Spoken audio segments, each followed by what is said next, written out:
Yo, I don't even know how to start this without sounding crazy. But if you're watching this, and I don't post anything after tonight, just know I tried. So, I work the night shift at this old museum downtown. Real vintage spot. Like brick walls, creaky floors, those creepy mannequins in glass cases that look way too real. But the pay's decent, and honestly, it's super chill. Most nights, I just sip coffee, watch cameras, and scroll my phone till 5 a.m. But last Monday, everything changed. Around 2:40 a.m., I was doing my usual patrol when I noticed this hallway light was flickering like crazy. I walk over, and there's this door at the end I swear I've never seen before. It had no sign, no handle, just a keycard scanner. And here's the weird part, I don't even have a key card, but when I got close, it beeped and clicked open like it recognized me. Inside? A dusty room with rows and rows of shelves. Old school VHS tapes. Hundreds, maybe thousands, all labeled with names and dates. Some super faded, like they'd been there for decades. Curious and stupid, apparently, I started looking for mine. And yeah, I found it. Malik J. Born 2001 and 2025. My whole body froze. I thought it was some kind of museum joke or creepy exhibit, right? But nope. I popped it into the little CRT TV sitting in the corner of the room. And I swear to you, the tape showed everything. Being born, my mom crying, me as a kid learning to ride a bike, every dumb haircut, every awkward moment, even stuff I never told anyone. Like that night I cried alone in my car for hours after my dad left. Then it cut to 4 days from now. I was lying in the museum lobby, still surrounded by the exhibits, my body stiff like it belonged there, like I had become part of the collection. I freaked, like full panic. But instead of running, I looked through more tapes. There was a whole shelf for other security guards. Different names, different years. Some had tapes that ended in the 80s, others in the early 2000s. Every single one ended inside the museum. It wasn't just me. Whatever this place is, it's been feeding off night shift workers for decades. Like the museum's alive and needs a life every few years to keep it going. I didn't go back the next night. Called in sick. But on day 2, the museum texted me. Yeah. You heard that right. Not my boss. Not HR. The building. Text came from a blocked number. Clock in. You have 3 days left. Thought it was a prank. Then my phone bricked. Couldn't make calls. GPS dead. Every screen just showed the museum logo. When I finally made it back in, stupid, I know, the exhibits had changed. New mannequins. One of them looked just like me. Same hoodie. Same shoes. Same chain I lost back in high school that nobody ever found. And it was standing where I saw my body on the tape. Last night, day 3, I tried to burn the tapes. Thought maybe destroying mine would break the curse. I poured lighter fluid across the whole shelf, lit a match, and the fire just died. Not faded out. I mean literally sucked out of existence like someone hit rewind on reality. Then the TV in the room turned on by itself. It showed me again. This time I was trying to escape. Driving, running, flying. But every time, the tape glitched and showed me right back in the museum. And behind the screen, I saw the curator. Never met him. Never seen him during my shifts. Dude was in this black 3-piece suit, skin all pale and thin like parchment, smiling without moving his mouth. He said, "The museum chooses. The museum keeps. The museum lives." Now here's where things get really messed up. I pulled one last tape out of the back.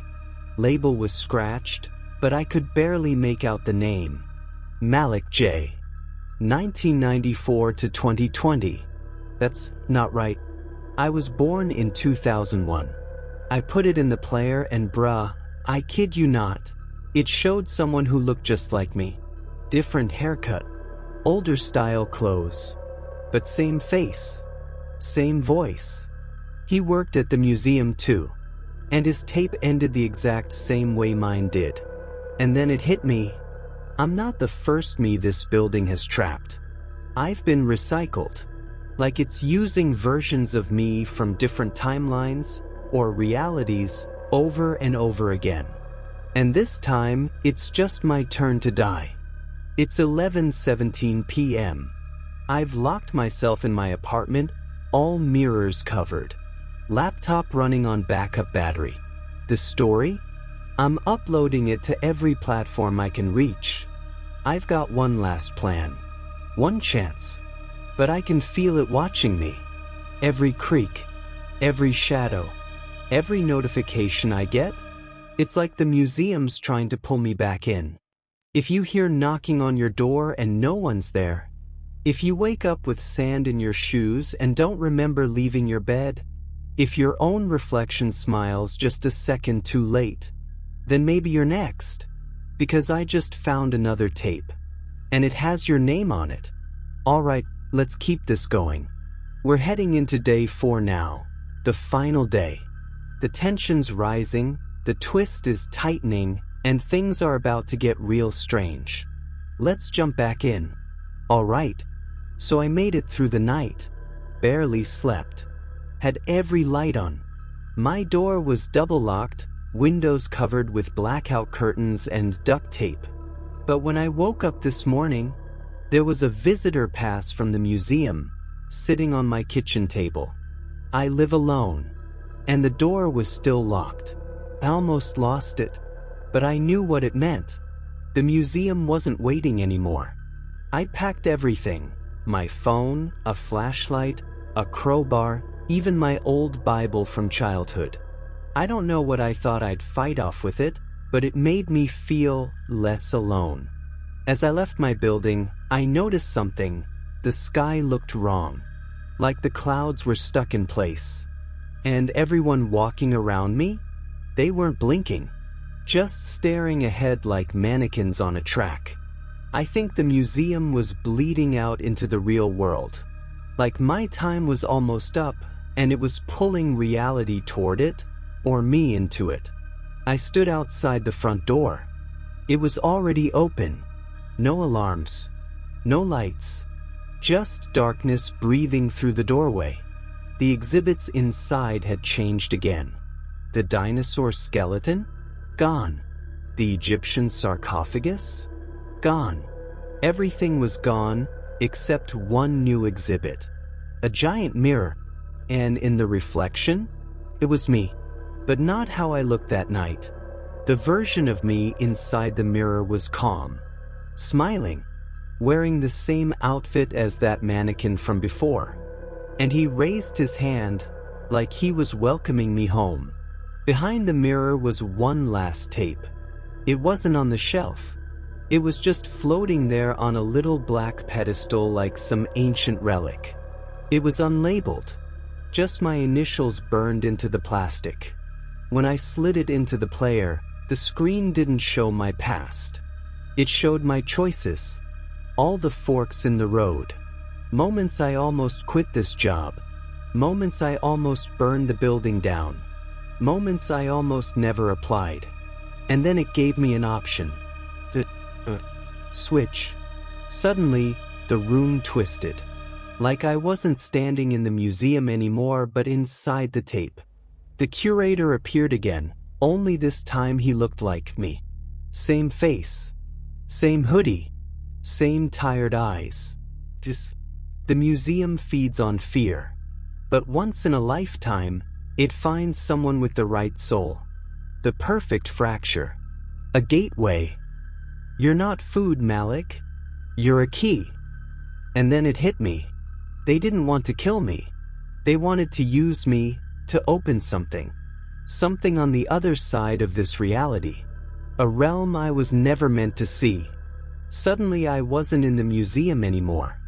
I was standing in a space that felt like it had no walls, no ceiling. Just floating exhibits of people, frozen in fear, like memories trapped in glass. I saw my mom, my best friend, even people I'd passed by on the street once. They were all part of this giant psychic archive. And at the center, a dark mass, breathing, whispering, said, "You are the final chapter, the opening page, the chosen curator."